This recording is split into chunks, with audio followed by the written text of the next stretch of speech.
আসসালামু আলাইকুম। আমি মোহাম্মদ ওমর ফারুক। পড়াশোনা করছি জামালপুর বিজ্ঞান ও প্রযুক্তি বিশ্ববিদ্যালয়ে ট্রিপলি বিভাগে।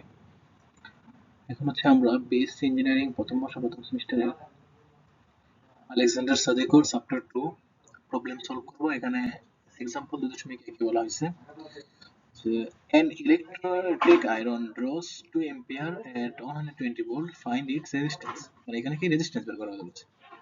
রেজিস্ট্যান্স বের করতে হলে আমাদের ওহমস ল অনুযায়ী লিখতে হবে যে we know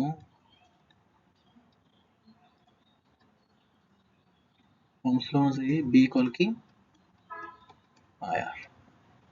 তাহলে এখানে যেহেতু রেজিস্ট্যান্স বের করতে হবে তার মানে আমাদের কি আন্ডারে রাখতে হবে আর হচ্ছে B বাই I, এটা এখানে লিখতে হবে। B এর মান হচ্ছে কত 120 ভোল্ট আর I এর মান হচ্ছে কত 2 এম্পিয়ার। তার মানে এখানে আসতেছে তোমার আপনার 60 ওহম। এটা হচ্ছে কি আমাদের প্রথম আনসার বা এই অঙ্কের আনসার। ধন্যবাদ সবাইকে।